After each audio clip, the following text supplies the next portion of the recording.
Welcome to today's workshop demonstrating inclusivity and equity in your course. As our student population becomes more diverse, so too do our classrooms. Educators are encouraged to promote inclusivity and equity within the classroom culture to support an increasingly diverse student population. So in this workshop, we'll cover some strategies and resources that will help you integrate inclusive and equitable practices and policies into your course. I'm your presenter today. My name is Amanda Smothers. I'm the Teaching and Learning Coordinator in the Center for Innovative Teaching and Learning, or CITL, at NIU. I earned my PhD from NIU in 2016 in English, and I've been teaching college English for about 15 years, and I've been a faculty developer at NIU for the past 4 years. So I'll be taking questions throughout and at the end of the presentation. If you have any specific questions related to what we're discussing, feel free to post those to the comments or the chat thread, and I can address them as they come up. And then in the text chat, you can tell us what your department or division is, what's your role, are you an instructor, or professor, TA, and what do you hope to get out of this workshop? And we'll pause for just a minute so that you can add that information so everyone gets to know who all is here.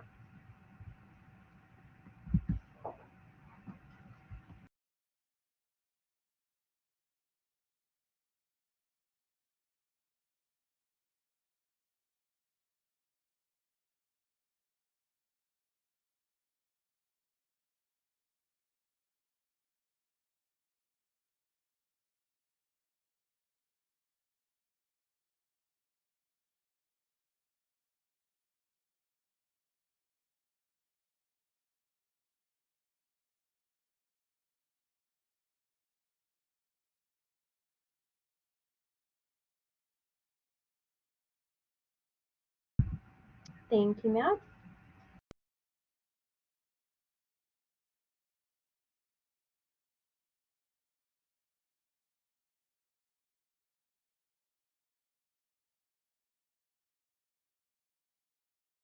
Great, thank you, Jen and Natalie.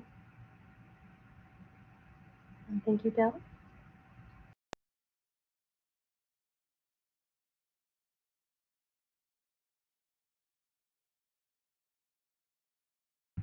And if you're still working on that, keep going. Otherwise, I like to do a little check-in before workshops and also when I'm doing synchronous sessions for my teaching too. It just kind of gives me a sense of where everybody's at. So how are you today? Share with an emoji in the chat and I will do the same.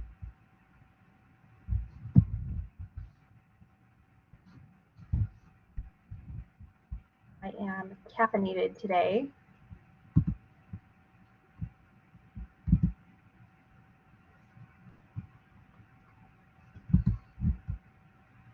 Great, some positive emojis so far. Excellent, thank you.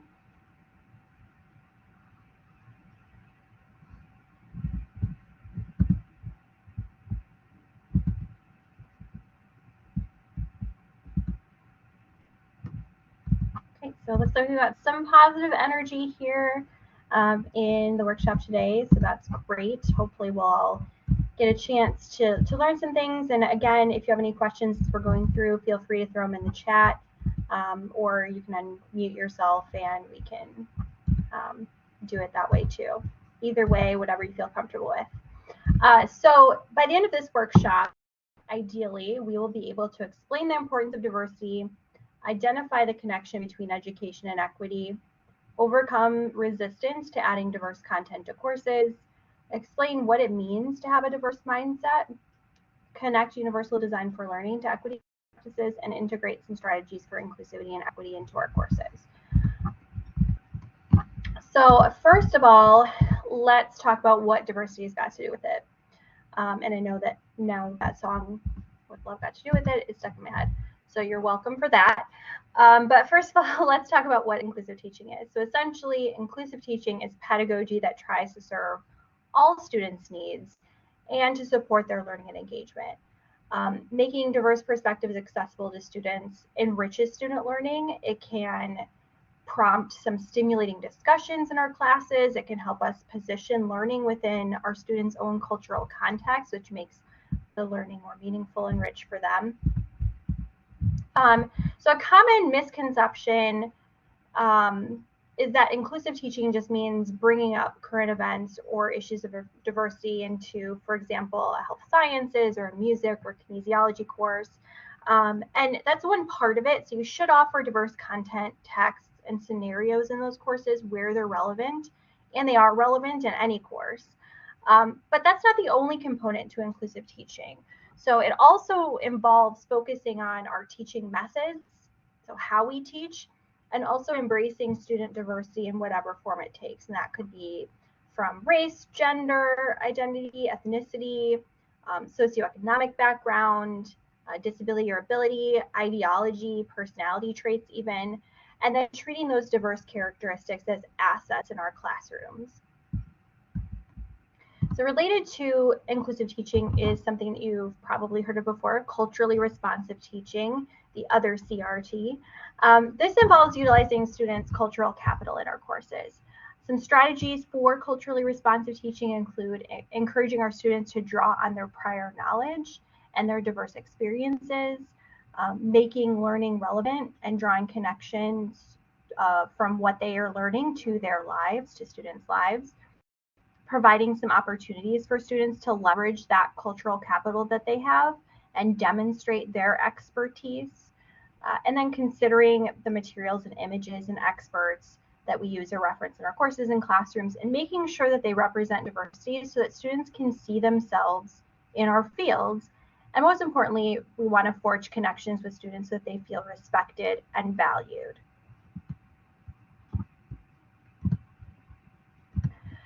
Ultimately, we've heard this phrase, education as equalizer, before, probably have heard that before. But ultimately, traditional teaching methods don't necessarily serve all of our students well. Education can be an equalizer, but that's not a given. We need to work hard to make it an equalizer by being inclusive educators and minimizing inequality so that student can succeed. Inclusive teaching can lead to a lot of positive outcomes. It can help us narrow achievement gaps. It can help us increase our students' engagement. It can help students value our disciplines and our approaches to teaching and learning as well.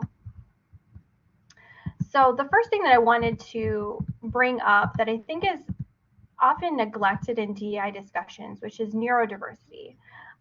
This is a salient demographic of students, but they're often neglected in our discussions of diversity, equity, and inclusion. And I'm hoping that this is, there's a shift in this and that this is changing.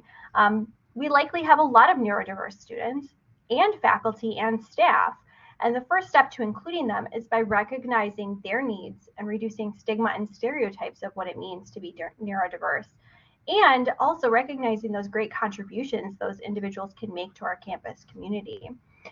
So I've come up with three main areas of need for students and faculty and staff with neurodiversity. One is communication. Communication methods or modalities could be considered inaccessible for neurodiverse students, and that can be challenging or present challenges and barriers for students in connecting with faculty and campus support services. Different neurodivergent or neurodiverse individuals have different communication needs. So offering options in modalities is important to create that accessibility and equity for those students. So for example, you could offer a choice of telephone or email for students. Some students with neurodiversity might find it easier to speak via email than over the phone or face-to-face, for example. And then maybe providing an online form to fill out to schedule either a virtual or a face-to-face appointment. So just giving students options for how they can contact you to just cover all those bases and make it as accessible as possible to our students. Another area of need for students with neurodiversity is evaluation methods. The method or the modality of evaluations in a course can become a barrier to neurodivergent student success. So for example, a student with ADHD might find writing an essay or taking a long exam difficult. A student on the autism spectrum might find it difficult to work in groups or to participate in class discussion. There may be other individualized barriers for students to demonstrate their learning as well. So in line with universal design principles, which I'll go over in a little bit too, offering multiple modes of engagement and evaluation could help to reduce barriers to learning and demonstrating learning. So basically, it's about giving students some options, some choice when possible and when it makes sense, so that they can demonstrate their learning in different ways that might work better for them. And then finally, modality. The modality of courses could also pose challenges to neurodiverse students. Some students might find online learning to be inaccessible, but others might prefer online learning and feel uncomfortable returning to face-to-face learning. So offering some flexibility, some choice, options is another important way to ensure that neurodiverse and neurotypical students learn in a way that best addresses their individual needs. So one common objection that I've heard to integrating inclusive teaching into our courses is that we just don't have time to do it. We've got too much course content to get through in the semester. We have too much other stuff that we have on our plates as well. We couldn't possibly add one more thing to our to-do list. So we all think, probably rightly so, that we have too much content to cover, and it's daunting to think about making those changes, especially if it takes time and effort that we feel we just don't have, or maybe we're so stressed or overwhelmed that we just don't have the mental bandwidth to think about how to add inclusivity and equity to our courses in meaningful ways. And those are valid concerns. However, we don't need to completely redesign our courses to make them more equitable. We don't need to reinvent the wheel here. We can take baby steps and start off slowly.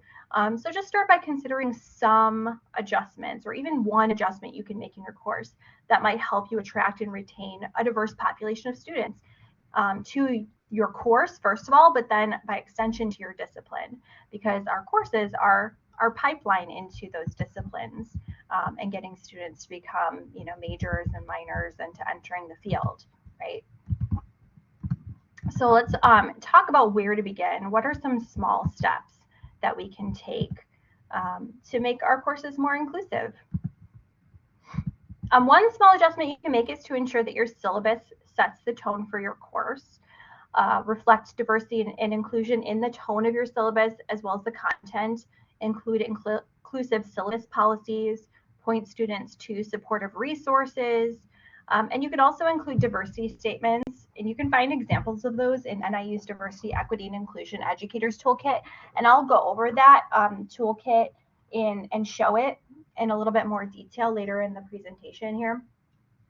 Some statements that I include in my own syllabus are on mental health and well-being, on gender identity, sexual orientation, race, ethnicity, and national origin, linguistic diversity, which makes sense for my classes because I teach English, undocumented and mixed status, neurodiversity, and also first generation in college. And that one's an opportunity for me too to connect with my students because I was a first generation college student as well.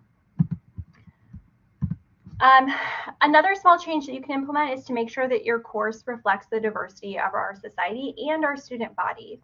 Something as simple, as small as just selecting multimedia that represents diversity in all its forms, or choosing required readings that reflect diversity in authorship or in the examples that they use could help you represent diverse voices and perspectives and show your students that they are represented in the field. So pay attention to the authors and the voices that you elevate in your courses. Make sure that you're prioritizing diverse viewpoints and experiences. And that's something we can do in any discipline. Another small change would be to use inclusive language in your classes, acknowledge and respect your students.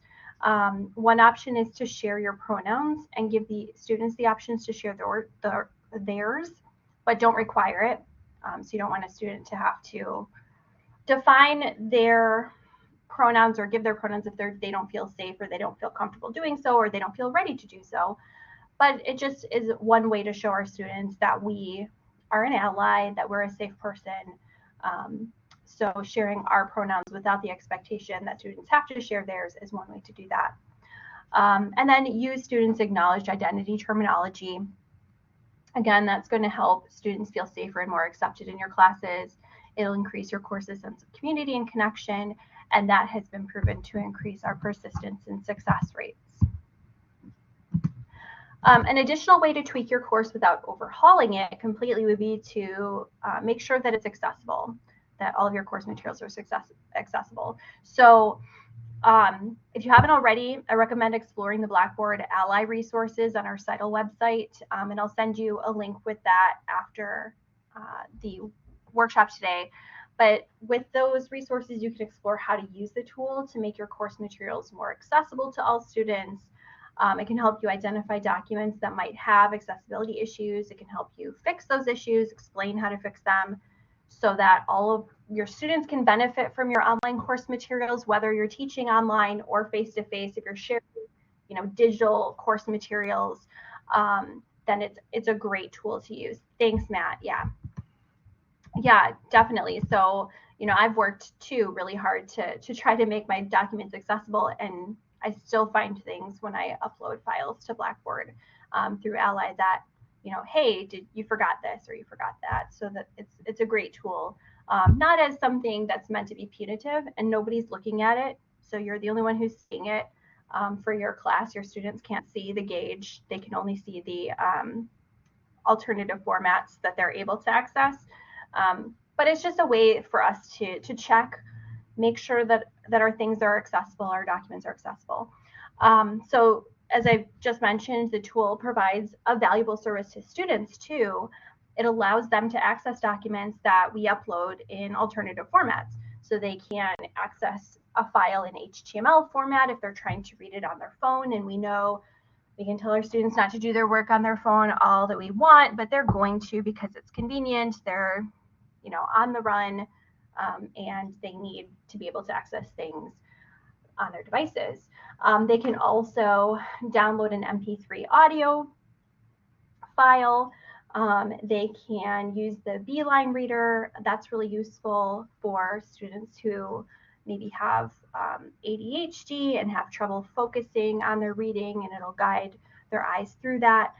There's also electronic braille. So there's a lot of different formats that they can access.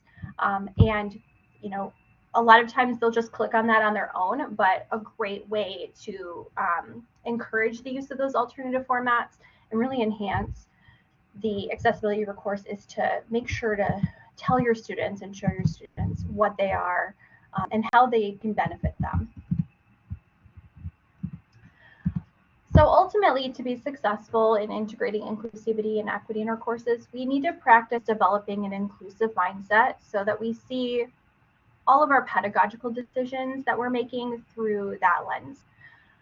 So for each teaching decision that I make, I need to consider who's being left out if I approach teaching in that way. Are there other more inclusive ways that I could be approaching that subject? Students are going to vary in their ability to stay focused, and their ability to process what we're saying, to identify key ideas in our lessons, to organize the information that we provide them in our lectures. And I've heard this before, and some faculty may think that it's hand-holding or coddling students to provide a skeletal outline of the lecture or PowerPoint notes handouts, for example. But providing a skeletal outline, for example, has been proven to help students focus and take more effective class notes. And at the very least, all students will have some minimal notes that identify the main points of that lesson and show how those ideas fit together. And students will also learn what a good structure for note-taking is based on your demonstration of that in that skeletal outline. And the students who don't have trouble with note-taking, they might not need a skeletal outline, but it's not going to hurt them to receive it. Whereas the students who do have trouble with note-taking will benefit a lot from having that resource. A couple of perspectives often get in the way of students learning, and one is having a fixed mindset. That might manifest as a student saying, I'm just not a good writer in a writing class. Students with a fixed mindset think that if they were going to be good writers, or they were going to be good at music, or they were going to be good at, insert subject here, they would have already naturally developed that quote unquote talent. So to counter that fixed mindset, encourage a growth mindset in your classes and help students recognize that intelligence, and learning skills aren't fixed or predetermined. They can be developed. Talk to students explicitly about growth mindset and let them in on tasks that you found difficult or that you failed at, and then tell them how you overcame those by persisting in learning. And often the students who have the fixed mindset are going to be students from historically marginalized groups or first generation students, and they think they should, I'm in college, everybody else knows how to do this stuff, I should know how to do this stuff too. So encourage students to use a growth mindset language. For example, instead of saying, I'm just not a good writer, you could have students get in the habit of saying, I haven't developed good writing skills yet, but I will get there. And then kind of along those same lines, acknowledge imposter phenomenon. This is another mindset that gets in the way of students learning. It gets in the way of my teaching sometimes too. Sometimes I, standing in front of a classroom and I'm like, why am I standing up here? Everyone's looking at me like I'm an expert at this. So, you might have heard of this before, experienced it yourself, imposter phenomenon. It's when we feel like a fraud despite our accomplishments or despite our credentials. And for students, that might lead to them feeling like they don't really belong in college, even though they were accepted based on certain criteria they met. It's a common feeling, particularly among first-generation college students like myself. I still feel this way sometimes, maybe you do too. And one way to combat this feeling in students is to encourage them, to remind them that they do belong here. I include ally statements in my syllabus. I read them aloud on the first day of class. I explain that I want them to feel comfortable coming to me, that I'm safe, I'm accepting, they belong here. And I was a first-generation college student too. So remind your students that they belong throughout the whole semester. Sometimes we can forget, and those creeping feelings of being a fraud can sneak up on us when we least expect them. So for example, if a student earns a poor grade on an assignment or a test, reach out, help them figure out what they can do to improve. Give them the confidence to improve rather than allowing them to feel like it's just proof that they don't belong. If you're comfortable doing so, share a time when you experienced imposter phenomenon. Share an experience when you failed at something. What did you do to pull yourself back up and work towards your goals? So tell your students that they belong and that they can do well and grow, and then help them do that. All right, so let's talk about some things we can do to plan for inclusivity in our courses. And this is where we'll talk about universal design for learning. I'll go over this concept briefly, but there's a lot to it. So, I will share a link to universal design for learning principles with you in my follow-up email so that you have, a bit more information than I can cover here. So a strategy for inclusive pedagogy is universal design for learning. It's also called UDL for short. Consider using UDL principles to make sure that all students are served by the learning experience. You don't have to go all out and redesign your course, but you can include some basic principles as you work toward making your course more inclusive.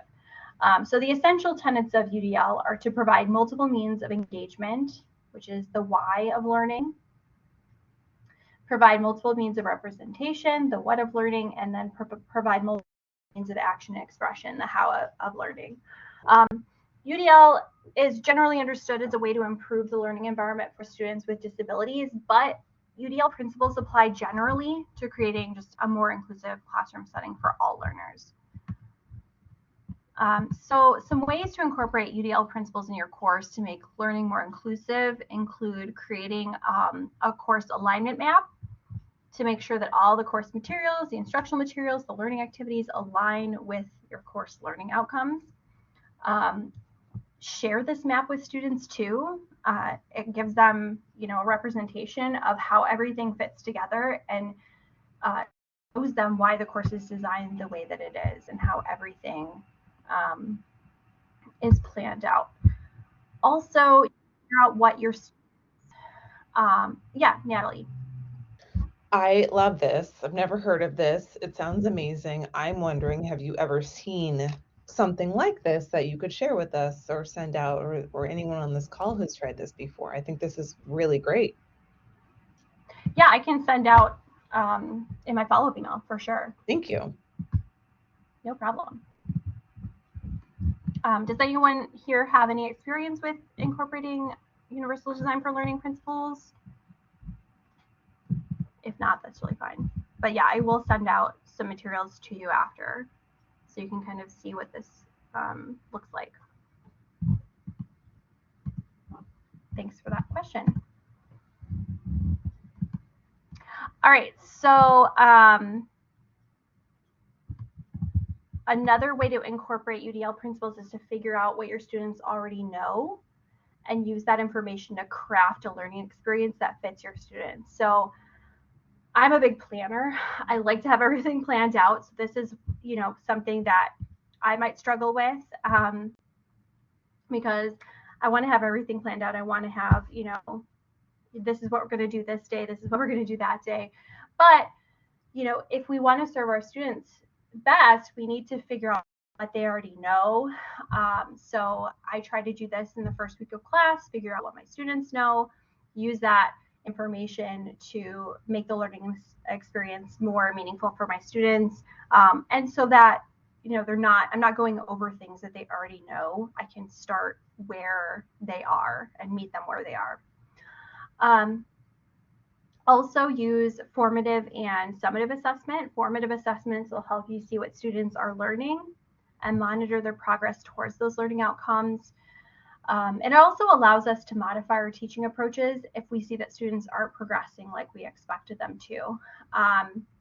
So we can do that better and maybe catch those moments and provide supplemental instruction.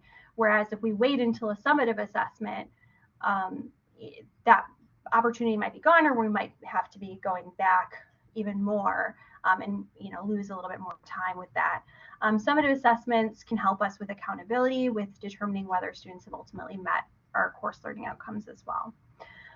So another strategy is to identify and reflect on our teaching practices. So for example, you could take a teaching practices inventory to help you identify what are your teaching habits and goals, see whether your teaching philosophy matches your actual teaching style, and determine whether your teaching style is the best approach to supporting student learning in your courses. You could also take a teaching inventory that explicitly addresses the degrees of inclusivity in your syllabus and course design. And I'll send out some examples of teaching inventories in my follow-up email too. And don't be afraid to change learning activities and assessments as needed. If students aren't reaching learning outcomes, we want to use that data from assessments and observations to reflect on the causes. Why aren't they reaching those learning outcomes? And then create a plan to modify our activities and our assessments to better prepare students to meet those outcomes. So ideally, that should be done throughout the course rather than waiting to the end of the course to assess and make changes for the next semester. Obviously, we want to do that too, but that doesn't do anything to help our current students succeed, right?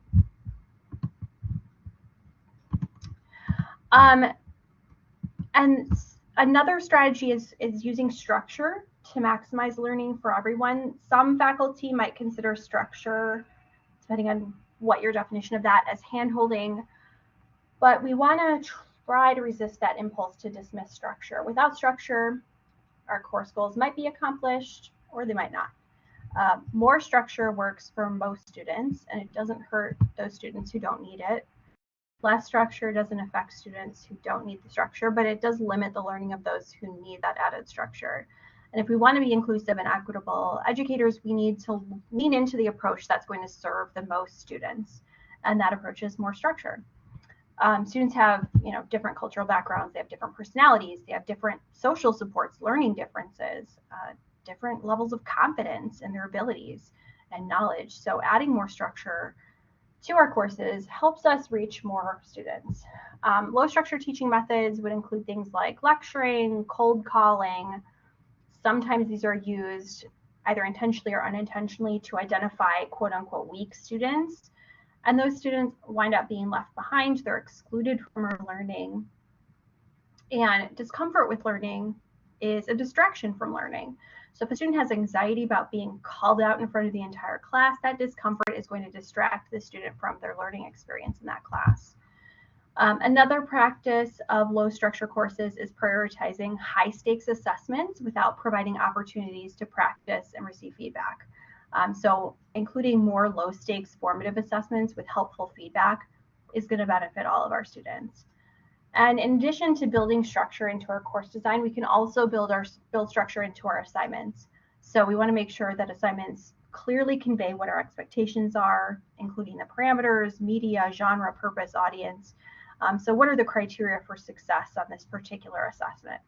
If more structure is built into the assignment and the expectations are clear, then students are going to be more likely to succeed. They'll be less likely to the assignment as trying to read the instructor's mind too.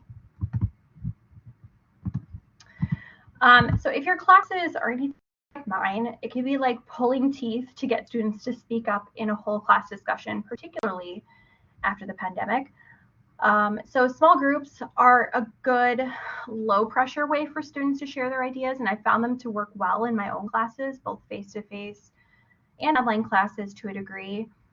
So students who might have been staring at their desks when I asked a question in the whole class group might animatedly be expressing their perspectives with 2 or 3 of their classmates in a small group. And then while students are sharing in their small groups, I walk around, I listen in on what they're saying, chime in to encourage their ideas, or maybe to redirect if they're getting off topic or they have any misconceptions. One thing that might help with the structure of small groups is to establish some rules. For example, students need to exchange names before they begin sharing ideas, or put away their cell phones or laptops, and take notes on what each other says. Also, what's really important is that students have clear instructions for what they're supposed to be discussing. So we could have this on a handout, we could have it up on the projector, providing the information in multiple ways, not just giving oral directions. So having something written that they can also refer to is important. And that'll also ensure inclusion for students with auditory disabilities or learning disabilities or language barriers. And then finally, include some accountability for small group work and discussions to make sure that students are accomplishing what they need to do. So for example, they could submit a shared document or a worksheet, or turn in the notes that they took on what their group members said, or they could appoint a group member to report out on the group's conversation, some sort of way that they can share what they did. Also, anonymity for inclusion is another option. So consider including some participation in your course that allows for anonymity for students with anxiety or insecurity or shyness or minority opinions to feel comfortable sharing their ideas and viewpoints. So for instance, a student with a conservative viewpoint may not feel comfortable participating in class discussion if they feel like everyone in the class agrees with a liberal viewpoint. A couple ways to use anonymous inclusion would be having students submit anonymous responses on a note card or a sheet of paper. For face-to-face classes, have them swap those a few times so they don't know whose is whose, and then students can read those viewpoints aloud. A couple ways to do this using technology include using anonymous surveys online or classroom response systems like quick clickers or web polls. Or you could use even just a basic discussion board with the option to remain anonymous too. So course delivery for inclusivity. Let's talk about some strategies here. Oops, sorry about that. Oh, yep, I did that correctly. So making personal connections is an important way to demonstrate inclusivity in our classes. So it doesn't mean becoming personal friends or crossing boundaries of what's acceptable.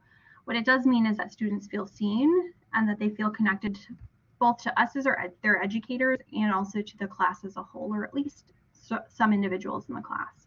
So we want to create an inclusive classroom climate by learning about students' backgrounds. One strategy is collaborating on rules for discussion of controversial issues, developing deeper racial and socioeconomic awareness. We can also help our students to develop that awareness. Another small but meaningful step that we can take to create connections with our students is to share, as I mentioned before, gender pronouns on our syllabus and in our email signature line or on a name tent or on Blackboard. And as I mentioned previously, that models inclusion by sending a message to students in our class that it's a safe space for them to learn if they are, if they have any concerns about gender identity acceptance. Also, we want to learn and use students' preferred or proper names. So ask them what they prefer to be called on the first day of class. Make note of that on your class roster if it's different than the official record. Also, we want to show students how to change their preferred or proper name in MyNIU. So if they do that, then it will show up on the class roster. It'll show up in the academic requirements report on grade rosters, the online directory, O365, Blackboard. They can also have their preferred or proper name displayed on their one card, and it'll also be listed in the commencement program. As I mentioned previously, don't require students to share their pronouns. Students might not be ready or feel comfortable doing so. Just provide that inclusive environment where they can feel comfortable that they are included. And making personal connections with students might take practice, or it might come naturally to you. The tricky thing is finding the time and using appropriate language and establishing those clear boundaries too.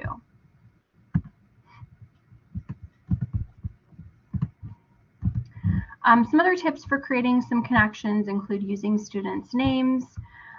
So making eye contact if you're comfortable doing so, and using the student's name when you talk to them. If you're bad with names, have students use name tags. That's what I've done in the past.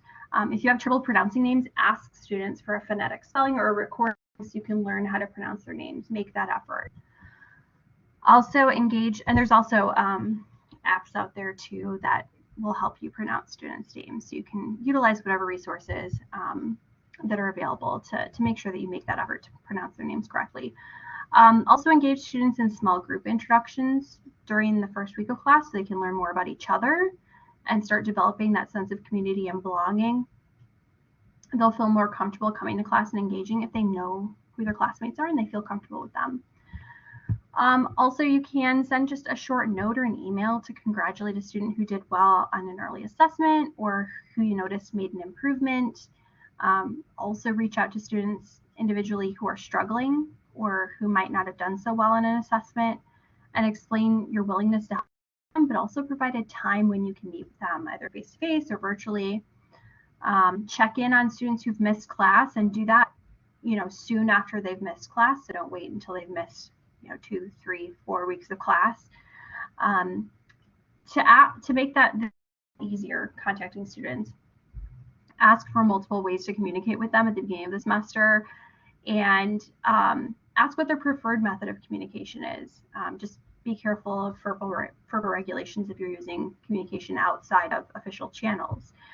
But whatever is the best way to get a hold of the student, make sure that you find out what that is for each individual student so that you can make contact.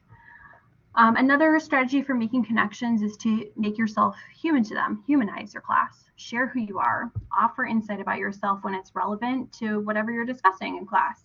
Encourage your students to do the same. One way you can do this is to post an about the instructor bio on Blackboard. That gives students, some of your education, your professional background, maybe reveal something personal, not too personal, hobby or, vacation that you took, to show them that you're an actual real person. And that's especially important if you're teaching an online asynchronous class. It's easy to kind of get lost in the anonymity of an asynchronous online class, but trying to humanize the class is really important in that case too. Also, another strategy for making connections is to acknowledge when you're struggling. You don't have to overshare, but let students know when you're struggling or experiencing hard times. That'll help them see it's okay for them to do the same. Students are going to struggle. Acknowledge their struggles. It could just be as simple as saying, I know you're having a hard time and I'm keeping you in my thoughts. Just something that shows that you see them. And then another strategy would be to provide support for students, appropriate support. That can be through your office hours. Explain to them what office hours are, to make sure that they know. Some students think that office hours are hours that you should not be disturbed, because that's when you're in your office doing work, which is exactly the opposite of what the office hours are meant for. So make sure that they know that the office hours are for them. I've taken to calling them student hours instead of office hours, just to try to eliminate some of that confusion. You can give them supplemental learning opportunities, formative assessment where they can practice and get feedback. Make sure that you respond to student emails or communications in a timely manner. My policy is, 24 hours during the work week, or refer them to external supports for issues that you're just not equipped to handle, like mental illness, financial difficulties, health conditions, safety issues.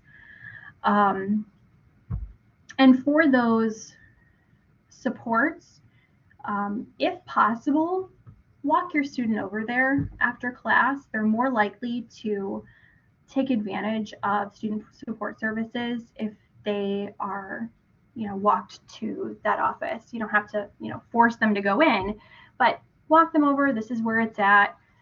It takes away some of that anxiety around seeking help. And then finally, if speaking of office hours, try to remove barriers to students meeting with you. Offer a variety of times, a variety of formats and structures for meetings. So different times of the day, options for virtual meetings or face-to-face or phone or text or email, whatever you're comfortable with. And then giving them the option to meet individually or in groups too. Another way to practice inclusivity and equity is to ensure that we align our content with what students care about or are interested in. So we want to consider with this one, the course material, the diversity of the students in our class. So when we need to find out more about our students. And when we do that, we can develop content, readings, and skills that might be engaging to them. So for this, we want to put ourselves in our students' shoes. We want to ask, why should students care about this? Why should a student from a rural farming community care what I'm teaching about in this math course? Why should a military veteran studying to become an accountant care about what we're learning in this kinesiology class? So in addition, add diverse perspectives to your course content, expand your reading list, include different ethnic and racial perspectives in a case study, for example, or make sure your PowerPoints include diverse examples and images. And there's a fine line here. We don't want to tokenize, though. Particularly, we don't want to tokenize particular students or representations. So what we're aiming to do with this is to help students imagine themselves within our learning scenarios specifically and the discipline more broadly. So that should be, what we have in mind as we do these things. Finally, we could use an interest survey. We could find out more about our students, their interests, their backgrounds, what are their plans for the future, what's their work experience, what are they concerned about in the course, what are they interested in discovering, so on, and then try to figure out ways to reach our students and to make them more interested in what we're teaching and more relevant, what we're teaching more relevant to them. All right, so this is something that I think a lot of us have trouble with, which is silence. I'm sure a lot of us, if not all of us, have used active learning techniques. For example, think, pair, share, think, write, pair, share. But sometimes we forget about the thinking part, and we expect students to start sharing with each other right away. And that thinking component is where the inclusivity and equity comes in here. It allows students time to formulate their thoughts before they pair up and share those thoughts with one another. Some of our students, they'll come up with things to say relatively quickly, and it might be good, it might not be good. But for others, it might take more time to organize and articulate their thoughts. So giving all students time to think, even write down some ideas before we pair them up and have them share is really an important step in that process. And it really helps us to avoid those quick thinking students monopolizing the discussion and others feeling overwhelmed, left behind because they weren't able to come up with a response right away. And it also might help us avoid students just blindly accepting their peers' ideas before they really had a chance to consider what they think. And then it also reinforces the idea that everyone's contributions are valuable and worth waiting for. And there's discomfort in the silence of the thinking part. We, as educators, tend not to like that silence and try to fill it, or maybe I'm talking for myself, but we should resist that temptation. Try to embrace that silence so that students learn that thinking takes time and so that they get comfortable taking their time to think about what they've heard. You can also use a timer to control the silence so you don't give in to the urge to cut it short. I tell my students how much time they have to think about it, and that kind of keeps me honest too, because then I can think, okay, this is how much time they have. I'm not going to say anything until the time is up. And for online, if I'm doing like a synchronous session on Zoom or Blackboard Collaborate, I will do the waterfall method. And what that method is having everyone type into the chat but not hit enter until I say so. So everyone has a chance to type up their responses. And then once I say go or say okay, they all hit enter and then get this waterfall of responses. And then everyone can kind of take their time, go through, read through them. And I go through and, pick out some pieces and, highlight some of the responses too. All right, so clarifying expectations is another important inclusive teaching practice. So I'm going to give you a scenario. Imagine that you're asked to be part of a grant writing team, and they only give you a vague idea about the time commitment and what a successful proposal might look like. So that's probably going to be stressful, right? And let's say that, your job rests on getting this grant. So that's going to be very stressful. So similarly, if you have a lack of clear expectations in your course, your students are going to be stressed out too. So some questions to consider: what is the structure of your due dates? What does success look like in your class? How is the course organized? That's where that course mapping comes in, and it's very helpful for us, but also for our students. What will the workload look like from week to week? There are some workload calculators online that you can use to figure out, how long is this stuff really going to take my students to do? How much reading am I really asking them to do? How many hours? Sometimes we assign things and we don't really think about what or how much time this really is going to take our students. So I think taking a step back and using those kind of workload calculators and figuring out what our expectations really are for students and whether those expectations are reasonable, and then how we communicate those expectations and clarify them for students is going to be important. So a few ways to make sure that our expectations are clear to students from the start of our course include both semester goals and daily or weekly objectives in our syllabus. Give a schedule of deadlines for major assignments and exams and try to stick to them as much as possible. If you need to push it back because you just didn't get to the material as quickly as you thought, that's totally great. Try not to push them up though and make them sooner. Give clear instructions and requirements for every assignment, formative and summative. Be transparent about how students are going to be graded. So I, for example, use grading rubrics. I share them with students when they're assigned the task. Something that I'm doing this semester is sort of a combination of specifications grading and labor-based grading. So basically my students have to meet all of the expectations for the assignment to pass the assignment. And if they don't, they're given the opportunity to revise so that they don't just turn it in, get a C, and okay, fine. They turn it in, and then they get to move on when they have passed the assignment and met all the objectives. So, depending on the way that you grade students or the way that your course is set up, this might look different for you. Align exam questions too with daily or weekly objectives that you developed and then shared in the syllabus. If the questions or any of the questions in your exam don't align with those objectives, then really reconsider including those questions. Make note of that misalignment for yourself and then consider either revising your objectives for the next semester so you can include those questions if feasible, or just take a look at where they might fit better.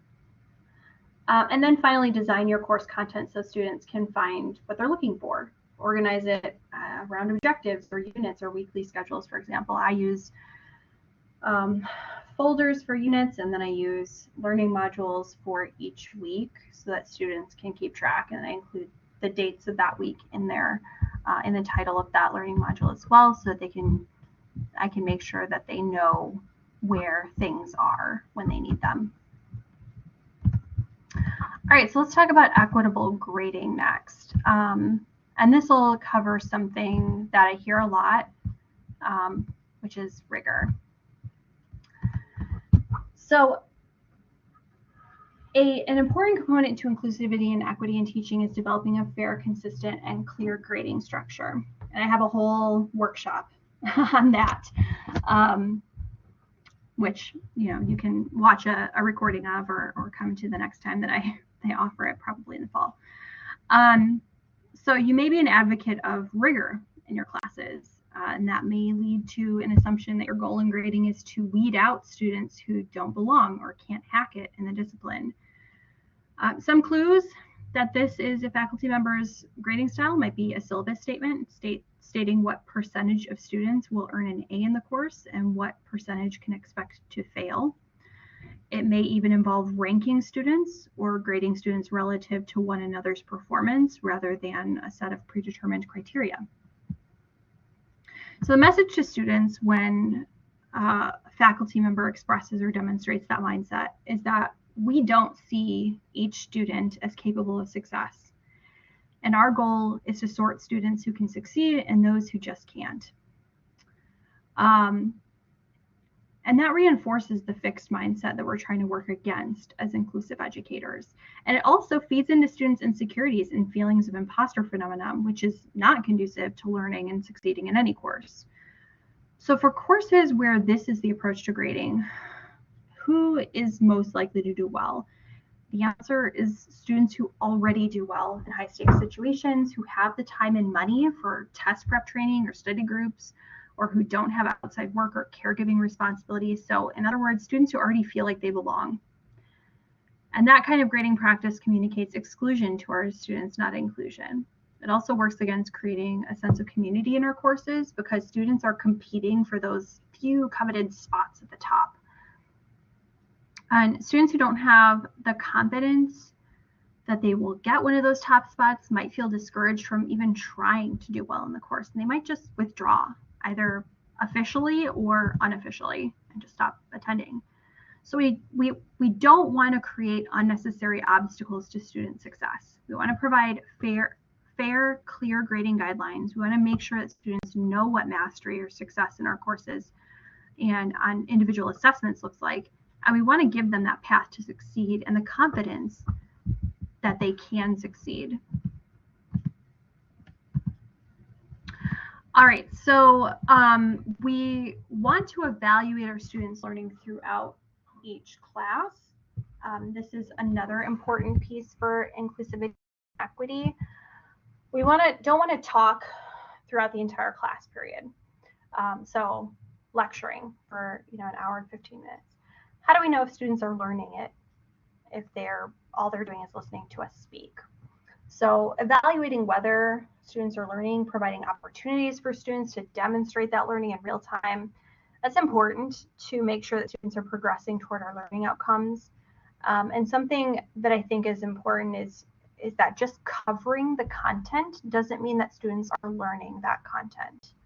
So again, just covering the content doesn't mean that students are learning that content. So our goal shouldn't just be coverage. It should be learning, ideally. So one way to assess student learning might be like a low stakes quiz or other kind of formative assessment, minute papers, those kinds of things.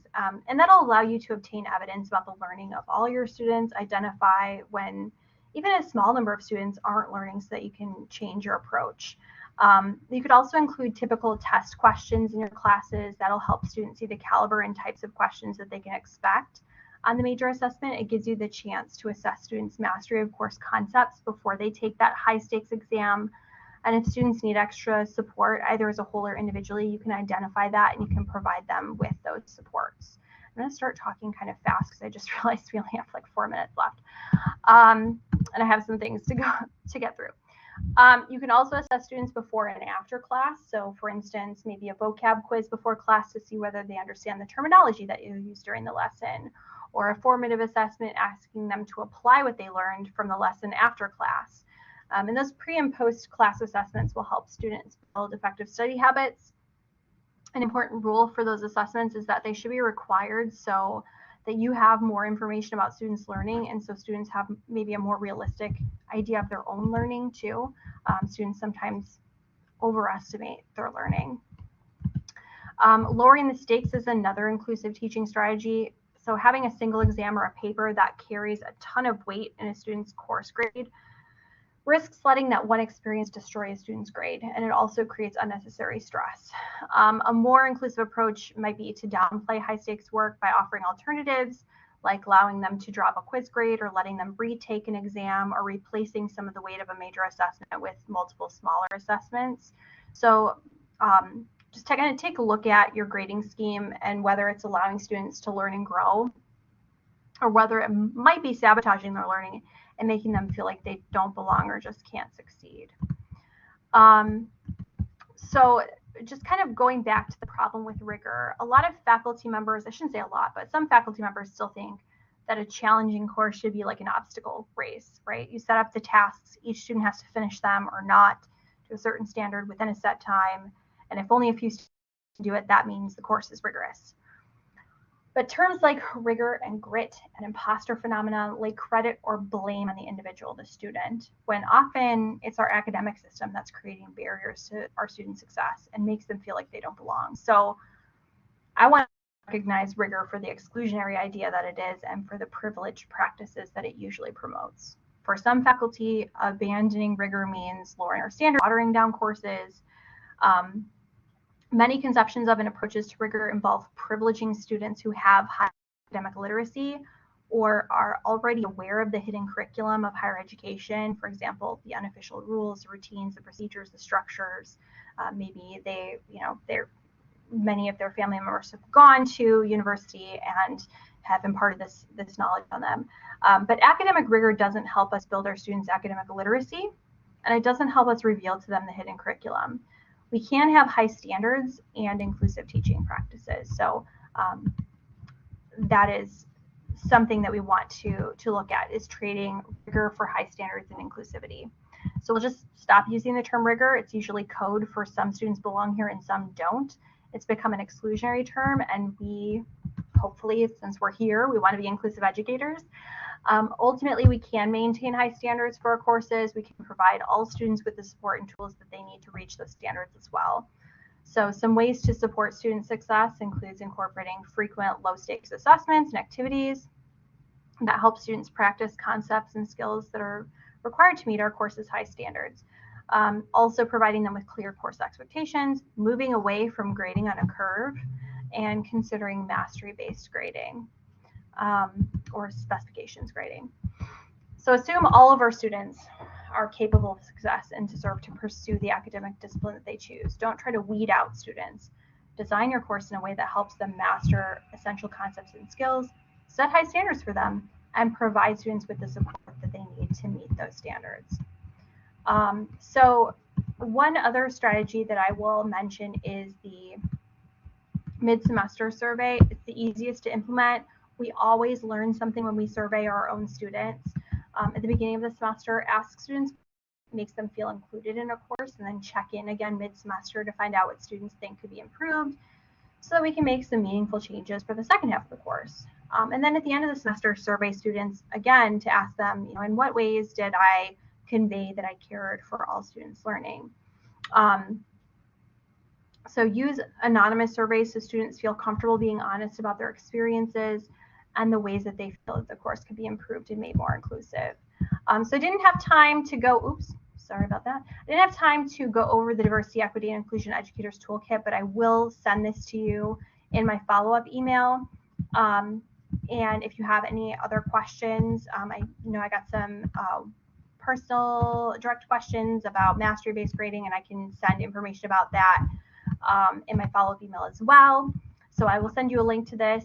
And if you have any questions, you can go ahead and stick around I will send you these resources too. And then thank you for joining me today to talk about demonstrating inclusivity and equity in your course. If you have any questions, again, feel free to contact me, and I will send an email to everyone who attended today's workshop with links to the resources that I mentioned. And have a great rest of your week. And again, if you have any questions, you can stick around.